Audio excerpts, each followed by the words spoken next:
Episode 32 of Scratch Social. Paddy, my friend, my co-host, my golf confidant. How are you doing? I'm flying it. I'm physically melting, but I'm not giving out about the weather. I love hot weather. I just wasn't built for it. Yeah, melting at the moment. Comfortable in the uncomfortable. Had a nice quiet week. Didn't get up too much. Was working. Was away for work. No golf. Kind of had a complete decompression. Is that what the pros call it? A big decompression and reflection after the club championship. Just work to cover, to be honest. But looking forward to planning a couple more things down for the rest of the summer. What I want to hear all about your few days, because you were somewhere special. You were in my favourite place. Oh my God, I was in Rosapenna, but just before I get into it, I'm actually laughing because you know what I'm thinking about when you said you had a bit of a decompression for a few days? Do you remember when Gary Neville came up with the concept of mini retirement? And everybody was like, that's just annual leave. Yeah, that's called PTO, Gar. God, hilarious. That's called PTO. I had, you know what? You had told me all about Rosapenna and you said it was amazing and this and that, but I don't think photos, videos, word of mouth, anything at all does the place justice until you get it there. Now, to caveat, we said this a couple of months ago on the podcast. I find your golf, everybody knows this in Ireland, you'll experience a golf course differently, whether the weather is good or the weather is shite. We had, on the 21st of June, I played the Rosapenna Summer Solstice. I played 54 holes in one day on the calmest, most beautiful, sunny day I have probably ever had on a golf course. Paddy, I can't even put into words, and I've been so excited to talk about it on this podcast. So we started, actually, I'll take a step back. The Rosapenna Summer Solstice is a competition, folks. A couple of people actually said, wow, why did you decide to do this? And I was like, well, it's actually a tournament that Rosapenna hosts every year, but there's only 14 teams playing in it. So I had to apply to it last November. And I know you've been up to Rosapenna a couple of times, and you'd given me the overview, told me about the Casey brothers, super, super nice guys. Quality, everything up there was amazing. The competition itself, I'll just give a very quick synopsis for people who are wondering. It's 54 holes in one day. We had 1 hour between every tee time and finishing time. So we started at 5:20 in the morning on St. Patrick's Links. And 5:20. 20 past. Oh, do you want to hear something funny? We stayed in Dunfanaghy in Donegal and we were on the hunt for a few nice pints of Guinness the night before. So we went to bed at 11:30 and had to get up at 3:45. And I was going to bed and I said to Kev, I think we've made a massive mistake. I think tomorrow is going to be one of the worst days of our lives. I don't know if we could do this. That was a blunder. It was a blunder. Or else it helped. So we got up at 3:45, drove to St. Patrick's. The guys looked after us with little breakfast bits, coffee, pro shop was open, and we teed off at 5:20. Our rounds, they wanted us to do them in 4 hours. It was a Stableford competition with only one score to count on each hole. So if you were out of the hole, you could just pick up your ball and you'd keep moving. Or if somebody, especially in the morning, I posted a video on TikTok of me hitting a drive on the second, basically into the sun. And what's really funny is I actually lost the ball of that class video. But we did 4 hour rounds. Then our next tee, so we finished at 9:20, drove over to Sandy Hills in Old Tom Morris, had an actual breakfast into the pavilion. Exactly, the pavilion. I teed off at 10:20 on Old Tom Morris. Paddy, you'll be very proud. I played probably the best round of golf I've ever played. I had 5 birdies, maybe 7 pars, and then 2 lost balls. So played unbelievable, played out of my skin. And you know what? We weren't tired then. The tiredness kicked in round 3, but we were so mentally prepared for it. So following the second round at Old Tom Morris, we teed off at 3:20 on Sandy Hills. I think the hardest out of the 3. Would you agree? Absolutely. Yeah. It is a stern test. Before you add weather, now you'd gorgeous weather. Not even a puff. We had the best. But it is a stern test. To be completely honest, I have such an advantage because I'm a long hitter and I was playing off the reds. So I didn't find the courses as challenging as the lads playing off. I think they played off the version of the greens, not even the whites. They put us quite far forward. I think in fairness, you 54 played holes. Yeah. You shot level par on St. Patrick's a couple of weeks ago, am I dreaming? I shot a cheeky 1 under. 1 under off the whites. Yeah. I was thinking about you when we were there. That's very difficult. Whereas I'm playing off the reds all day. So I had a lot of birdies. But again, the problem with playing off the reds, me as well, I'm so used to playing off the whites. I lose golf balls if I'm driving it and I don't know where it's You're going. driving into trouble. Drive Driving it into into trouble. Yeah, bad course management, but I managed it really, really well. So that was the summer solstice. We ended up winning it. We went, There you go. you recommended it, a pint of Guinness in the Harbour Bar, the best pint of Guinness in Ireland. I'm saying it now. It is 100% the best pint. It's definitely up there with one of the best post round of golf pints. Where's better? 1 bazillion%. Well, home, Lynch Golf Club is up there. I've learned these things. You can't just make broad statements and put it out there on podcasts and social media. It's up there with Yes. some of the best. Because opinions are fantastic. Everybody has one. The best post-round pint. Okay, I'll give you my 3 options. Harbour Bar, Downings, the Hinch Golf Club, Harbour Bar, Portrush. Is there a Harbour Bar in Portrush? 2 Harbour Bars in my 3. Wow. Are they owned by the same family or company? No. I don't think they're related, other than by name alone. But yeah, they're the 3. They're just both on the harbour. Post-round drinks. Where's the best post-round drinks? Because not everybody drinks either. Be so careful putting stuff up on the internet these days. But yeah, best post-round beverage, be it pint or my waddy for you. 3 places. Pint of Guinness. A pint of Guinness for me. No, but where? What 3 places? Sorry. Oh, God. We can have the same. You can say the Harbour Bar and Downings. Definitely the Harbour Bar, best pint of Guinness in Ireland. But like every other place, grand. I love beer on holidays, like a Spanish beer when you're playing golf in Spain. That for me, you know, the Maho. A cerveza. Is that what they call it over there? Cerveza. Yeah, exactly. I'm bad at like remembering pub names, but yeah, I think the Harbour Bar, that Guinness, my God. We were all talking about it for the night. Harbour Bar, the Harbour Bar, the Harbour Bar. Eimear is very recency biased, or 3 picks of the same place up in Downings. It is just worth a go. So that's good news. Remind me the format. It was a team of 4 or a team of 2? Was it you and Kev, or was it the 4 of you that were playing? It was a team of 4, but my cousin unfortunately had to drop out very last minute, and I tried to fill the spot. I put it out there to the ether, as I'm sure you saw. The ether, baby. I had a couple of people come back to me, but it's just going up on the Saturday and having to take the Monday off work was hard for people so last minute. But I actually think it worked better for us, right? Because if I was playing in a 4-ball and I hit a shit drive, I would just give up. I'm like, oh, it's grand, the lads have this hole. Whereas when I hit a shit drive when I was playing in a 3-ball, I was like, right, Eimear, get it back onto the fairway and get up and down. And that's what I did all day. So I actually think we were I was way more focused. We had an advantage over people dragging out 4 hour, 20-minute rounds with 4 people. So if I did it again, I'd play with 3 people. Good advice. So yeah, coming off a win. You're coming off a win. A couple of other people coming off wins. Big week last week in the world of golf. It got even bigger yesterday, Tuesday morning. PGA Tour announced a restructure. I didn't even know this was coming. I didn't even know this was being talked about.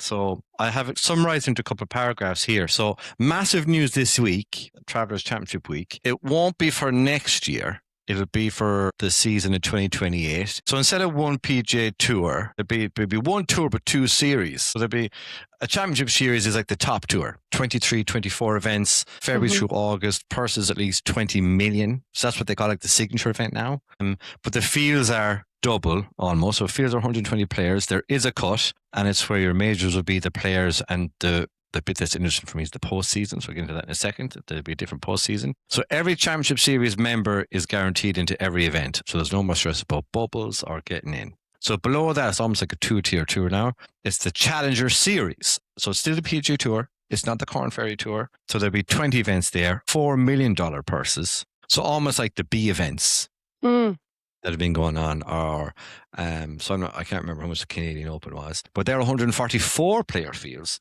and cuts, but the top 20 finishers across the season earn promotion to the Championship Series. So there's I think this will be really interesting for like the likes of you and me watching it.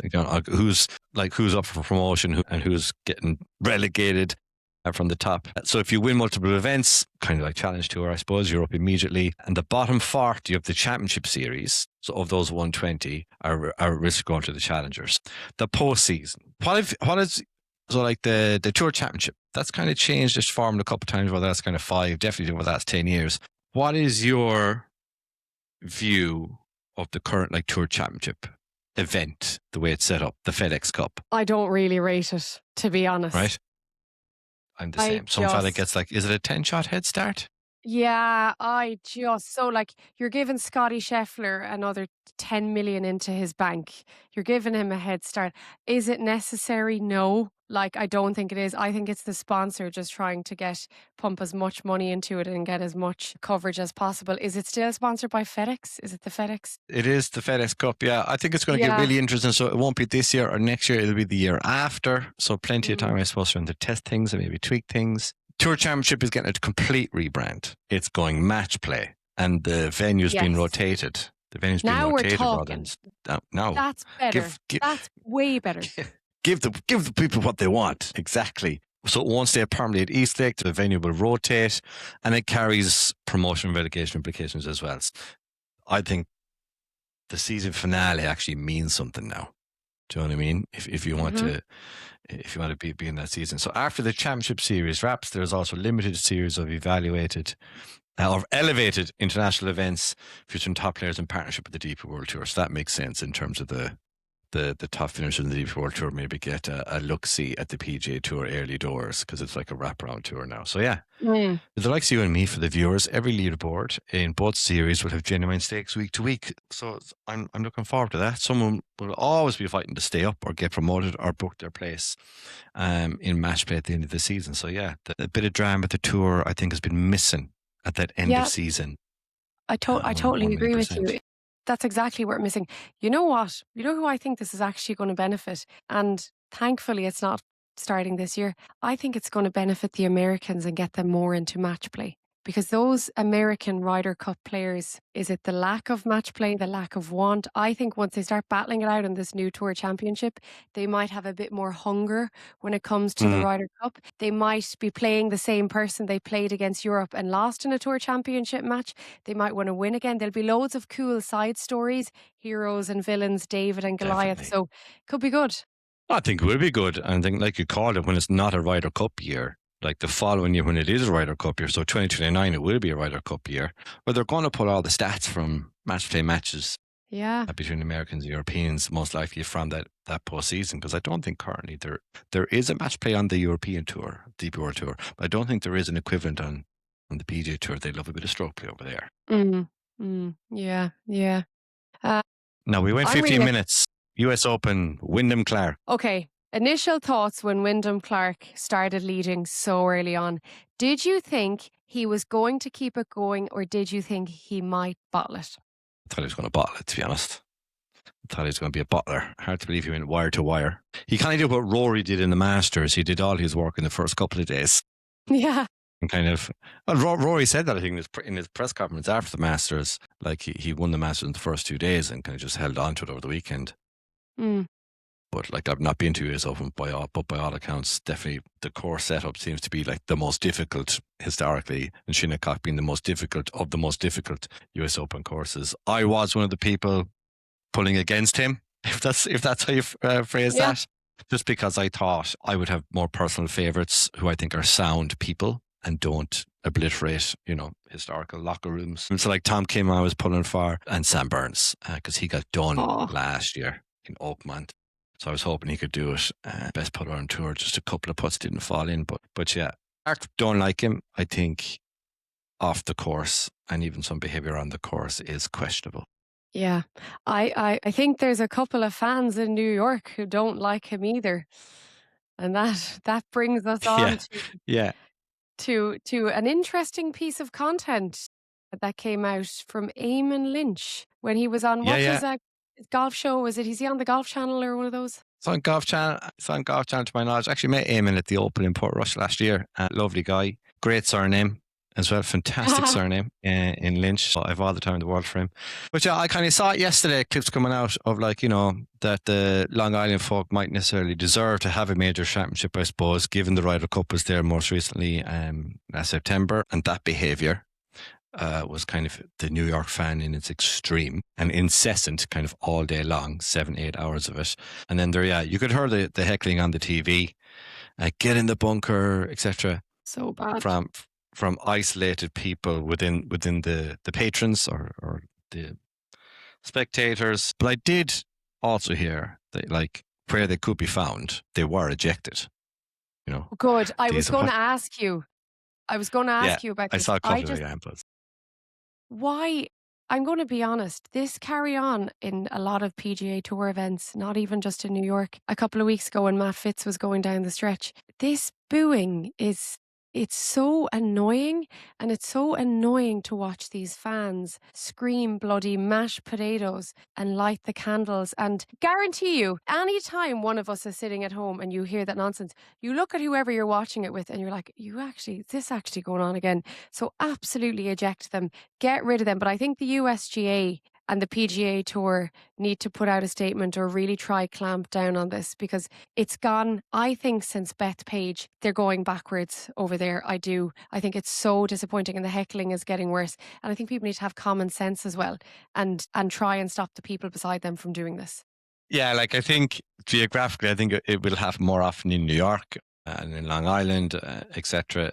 But like for decades, we've been giving out about mashed potato and whatever. Light the candle is a bit more recent, but we just have a different culture and more etiquette on this side of the Atlantic Ocean, would be my belief. So when we do hear it, it's like, we don't even say Long Island. I think we just say, the Americans, like, Yeah, and a little bit, not to dispel like 30 or over 35% of the people that listen to our podcasts. Lads and ladies, the Americans, come on.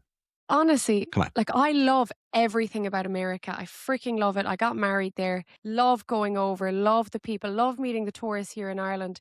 But it's just that small group of a certain demographic. You can spot them a mile away, and they just need a bit of a Eamonn kick Lynch up call the them backside. Crypto bros. The crypto bros who bought their tickets with daddy's money.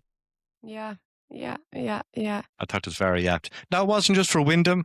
Like, I saw a couple of clips on social media on the Monday or Tuesday of people just like saying the same things out after, like, Rory drove and after other people drove, get in the bunker, this type of stuff. Yeah. So I just think it's that type of, that one. There's always one, isn't there? There's always one. Yeah. There's always one. And look, we love the crack.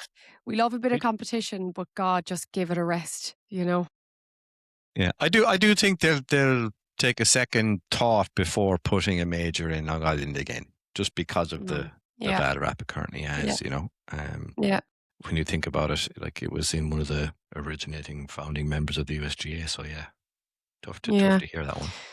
Yeah, anyway, so if you're listening on the PGA Tour, we love you, but please just sort out some of your fans. In other news, we had a very, very, very exciting weekend in Irish amateur golf. A legend, one of your favourites. How many episodes ago did you have Stuart Grehan on your own podcast? 100. He was episode 53, so like 150 episodes ago, so around 2021. My God. I had him on, yeah. He was a pro. For anybody who's been living under a rock, Stuart Grehan won probably the second most important amateur championship in the world outside of the US Amateur. He won the R&A Amateur Championship, and in the most amazing fashion. And just before we actually get into like some of the detail of what he gets, do you know who he played in the semi-final? A golfer whose swing I'm absolutely obsessed with. That Scandinavian guy, Richard Tedder. You know, the blonde guy with the mullet? That's right. He played in the Open in Port Rush last year, so I had my eyes on him the first couple of days. Yeah, he's a baller. Initial thoughts, Stuart Grehan winning? Elation, to be honest. He's come back from the pro ranks. Well, like, he was incredibly successful as an amateur. Went pro. It was difficult. Turned pro at a difficult time. COVID didn't come shortly after he turned pro. So there was kind of like a bottleneck in opportunities once COVID left for pros to play. It's tough. We've covered that a couple of times in terms of the cost of it, the pressures of it. He's married, has a young child, and came back amateur, I think, like three-ish years ago. He's working in a financial services company in Louth. Settled in Louth, has twins on the way, which we found out a couple of weeks ago before he won the East. But like, I've seen many pros, Irish included, come back off being pro and they go about their lives. So I think it shows that Stuart, loves the game and still wants to compete. And he has been pretty dominant since his return to the amateur status. The goal was to make Walker Cup. He made Walker Cup in Cypress Point. He'll be on Walker Cup in Lange now. I mean, he's sixth in the world rankings, or sixth in the European rankings, so he's a shoe-in for it. Absolute elation, yeah, because he works incredibly hard to be where he is, because he's got a day job as well. Crazy. Crazy. And this win gets him into the Masters, the Open, anything else? He gets him They're into the the ones you Open want. this year in Royal Birkdale. He gets him into the Masters next year and the US Open next year. So phenomenal opportunities. And phenomenal, I wouldn't say them as opportunities, like they are opportunities, but not like opportunities to go in the pro ranks. I don't know what he's thinking. We might find out in the next couple of weeks. Yeah. But phenomenal experiences to have and to tell his Yeah. kids about, you know? Yeah. Phenomenal. Yeah. The last Irish winner was James Sugrue in 2019. James is still milling away on the Challenge Tour. I'm trying to find the last Irish winner. I'm going back to the noughties, the 90s, trying hard. So, like, there's only 2 Irish winners in the last kind of 30 plus years. And they're both in the last 7 years.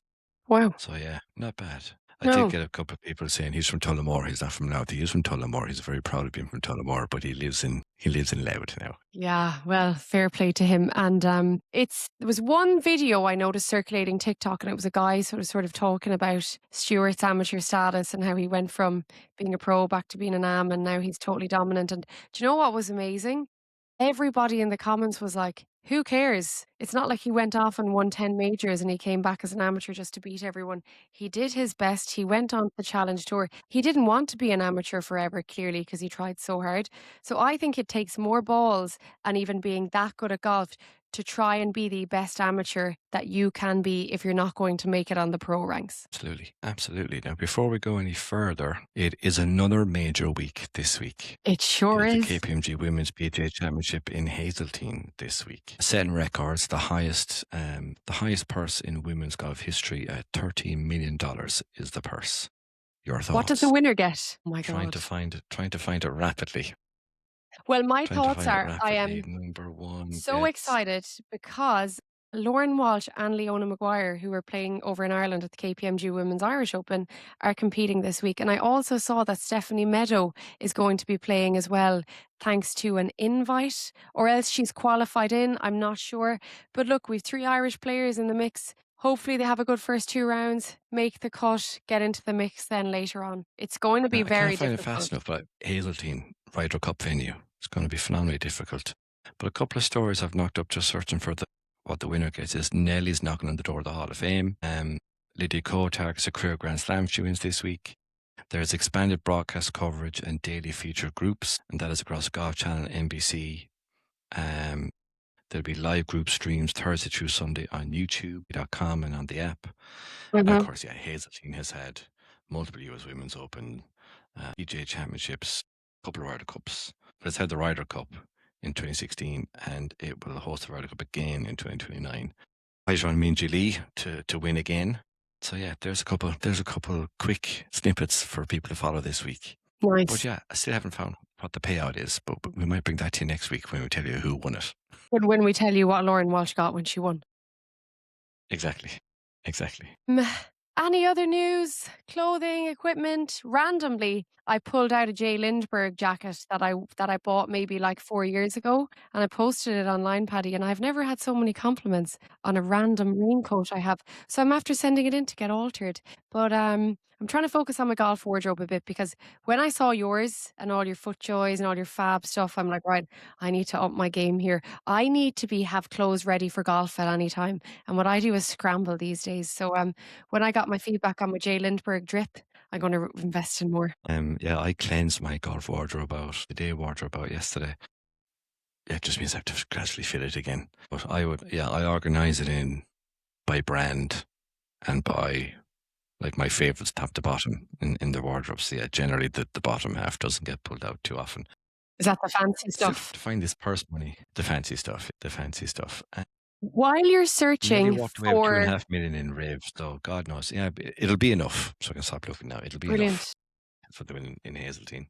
While you're searching for the prize purse, shall we talk about some of our amazing listeners' comments that we got in this week?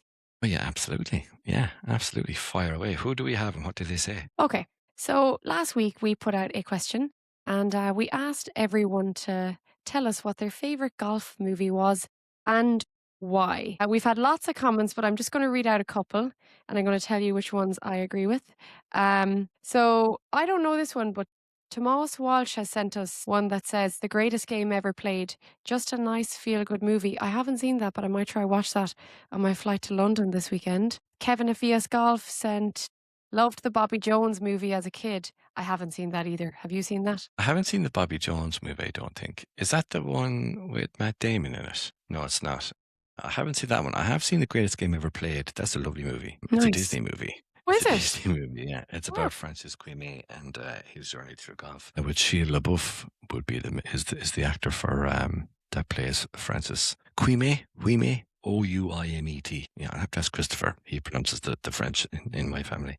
Bobby Jones movie, I haven't watched it. I was 7 when it came out, so maybe that's one for me at the weekend as well. Nice. A couple of people, of course, my best friend Carissa, she said Happy Gilmore.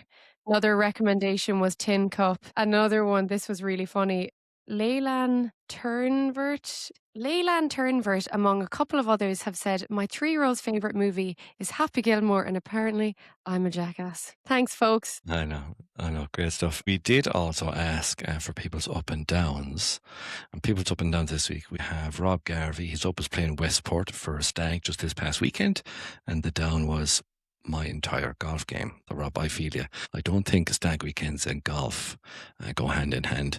Dwyer 4413 hitting a good drive into the first little hinge, front of the green, and running all the way back down into the bunker. So that's kind of an up and a down in one go. Breaking 4, congrats to Andy Hussey winning the 18th Colm Hodkinson Open played in Rosapenna at the weekend. So I don't know, is that the name for the summer solstice, or was there another tournament happening in Rosapenna while you were there? I think there was another tournament. That definitely wasn't that Devon. We have my buddy John, JScared85. Give him a follow. He gets paid in the bank. He doesn't work there. First time breaking 80 in the hinge on the championship course in ages, back down below 7 again. So John, you can stop asking me for shots. And then we have Dan Lamont, who won the Rumble on Saturday and went level par with his own ball.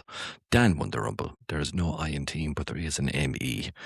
So yeah, keep them coming, folks. I'm going to try to be more proactive and put more question boxes up there to try and help us fuel the episode. So thank you all for getting in touch. That was great. And if anybody has any other questions that you'd like us to ask our audience, please do email us on podcast@scratchsocialhq.com and we will gladly accept them and do a bit of work around them. Rule of the week. What you got? Okay.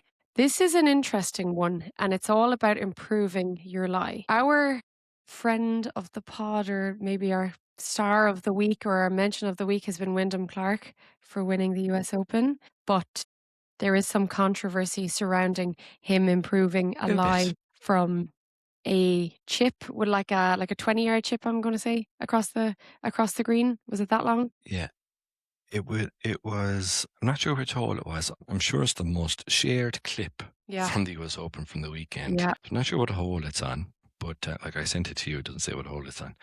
Yeah. But he was short left. I think it might have been on 9. It might have been on 9. And in high rough, like above ankle height rough. And he's taking some practice swings. He's putting pretty close to the ball and kind of flattening down a bit of grass. Not too obvious, just putting like a dress in the ball. And then what he did, and he did it on a couple of occasions when he was in the rough. And it was only brought to a lot of people's attention, I suppose, on the Monday. Yeah. Was he'd address the ball and then he'd take a step forward, right? And take this odd practice swing. But the foot he would go forward with would sit right behind his ball, therefore improving his lie. Well, that's what it looks like on the clips, right? Yeah. When you're taking a practice swing, 99.9% of people who don't cheat, is the way I'll phrase that, would move away from the ball, like behind it, as in take a step back and look for a piece of grass there that maybe looks like the lie, to see how the club interacts with the grass or the turf.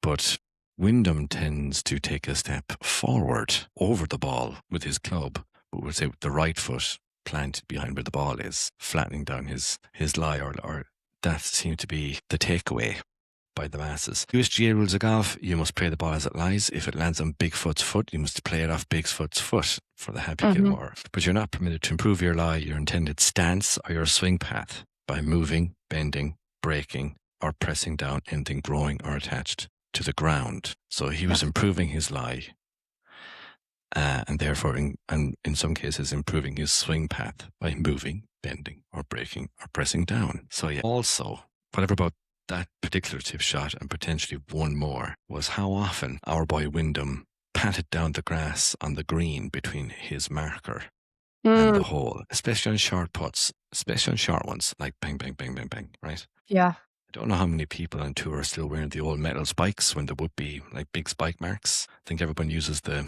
soft spikes these days. But yeah, it was incessant. Like it was like pretty intense. Like the boy was making a channel between his marker and the hole. So yeah, some questionable behaviour there on the course to go with his locker enthusiasm off the course. Please, like for our listeners, please let us know what you think. Did he improve his lie or did he not?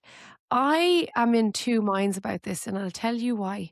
How, when somebody knows there's millions of people watching you and there's cameras everywhere and you risk it, is Wyndham Clark that silly? I don't know. I don't think so. But it's very hard not to assume he's improved his lie based on what he did, because like I put myself in his shoes and I was like, if I take a practice swing, I would never step behind the ball and do the practice swing over the ball. You do it like a foot behind the ball, like away from the ball. Yeah, away from it, yeah. So you take a step towards like 6 o'clock behind you. Yeah, you wouldn't never take go a step over towards it. 12 o'clock so that your foot, like I would be petrified that I would step close to the ball, that it would move. Same. Right?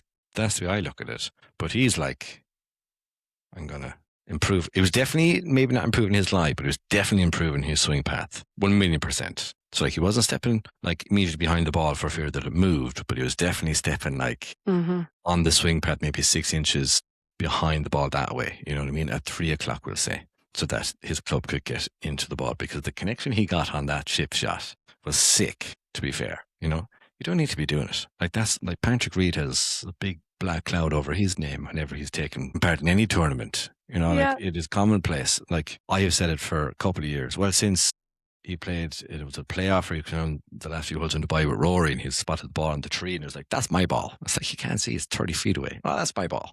Like, he's not stupid, but I would say there's a level of arrogance that has come apparent with Wyndham. And I think he does try to deal with it. Like he can't big up his sports psychologist enough. I don't know if it's to sell her a book more for her. But it's clearly he needs to be talking to someone, and maybe he should sit down a bit more with that person. Or maybe he should just sit down with like a rules official and go over some of the rules. But yeah. That's an interesting one. Let us know, folks, about like, have you any questions around that? It was funny because Space Sporanic in the Internet Invitational like was almost cancelled over improving her lie with the hands in the rough. Remember that? She was patting down rough like this. I think this is our ball. So yeah, any instances you have of that, maybe from the club match play, you don't have to name and shame. If you do name them, we won't be. So name them away and we can give them pseudonyms, but at least we'll know who to avoid. Send us in your the rules that you've encountered, either follow them or where you've used them to your advantage, or maybe some stories of people who have complete disregard for said rules, like our friend Wyndham. Yeah. We definitely, we do want more stories, guys. We do want more stories from your clubhouse, from your golf game, whatever it is. We will keep everything anonymous unless you would like us to give them a public shout out. But yeah, please keep it coming. Well, let us know if you want to stay anonymous. That's all. We'll read them unless you tell us not to. Yeah, exactly. Okay, I think we're into your favourite segment of the show. It should be on a mug. It should be on a t-shirt. Paddy did trademark this, folks. Our up and down of the week. Up and down the week, folks. Up and down the week. So good it belongs in a mug. Eimear, what is your up and down of the week? So my up is that I won in Rosapenna and had the best day of my life playing 54 holes of golf and played so well, bar a few absolute terrible shanks. And I don't really have a down. My second up is that I'm going to Sunningdale this weekend to play a competition, which should be really, really fun. My down, I don't really have a down, to be honest. I'm a little bit under the weather, just caught a small cold, but that's not really a down. I'm tough. And that's it. Tough. What about you, my tough. friend? Yeah. Up and down. Well, the up is I'm getting back up on the horse, and I've picked what I'm going to do next. I'm going to target some open days, maybe pick up at Scratch Cups across the rest of the summer. And one popped up in my feed actually over the weekend as I was watching Stuart Grehan. And it was funny, I know we're going back to Stuart Grehan now. I was up in Kilteal, County Down, with some family friends of ours, big GA household. We were up there maybe this time last year, and they'd go to the range maybe every other month to a bit of crack, whatever, hit some ball. There's 4 boys under 10, 8, 6 and 3, right? PGA household, O'Neill's gear everywhere. I went back up and the 10-year-old was all about golf. Knew the US Open was on, had all the stats, all the winners, and like knew all the players. It wasn't just like a big Rory fan because he's from Northern Ireland. You know, knew them all. Tom Kim, like Keegan Bradley. Class. Do you know what I mean? So like a 10-year-old to know who Keegan Bradley is, yeah, Ryder Cup captain, but had all that in the last 12 months. And but didn't know anything about the amateur, right? And they're just in Kilteal, so only about 40 minutes maybe from Louth, you know, from Fundock. Yeah. So he got really excited then that, you know, someone from near him, County Louth, was competing in this massive global tournament. So he sat down with me for like 4 hours and watched most of the second round, which was on Sky Sports. And yeah, thoroughly delighted. But yeah, so that's my up, is Stuart Grehan winning. Super. But the other weekend, back in the horse, Clean Castle is where I'm going to go on the 3rd of July because they are running quite like an open week, but the Challenge Tour is on in Clean Castle. So I'm not sure if it's people who win or people who take part in said open days. There's different formats. Someone gets pulled out to play in the Challenge Tour Pro-Am. So that'd be nice. The Down, I've no down this week. It's been a great week for golf. And looking forward to some holidays into July and getting Christopher out on the course for a few days. So yeah, That'll be amazing. Plenty to look forward to. That's great. And actually, when you did put out the up and down of the week, the response was amazing. So I think we should actually ask our audience every week to share us your up and down of the week, and we'll keep 100%. picking our faves. And yeah, that's brilliant. I love it. Love it. Who knows? We might make some ceramic mugs, some camper mugs or something. You never know. You might. Christmas is my coming. friend. Yes, Christmas is coming. That's it for another week. We look forward to seeing the Women's PGA Championship and the Travellers and all that jazz. We look forward to bringing it all to you next week. From me, Paddy. And me, Eimear. Talk to you soon. Good luck. Slán.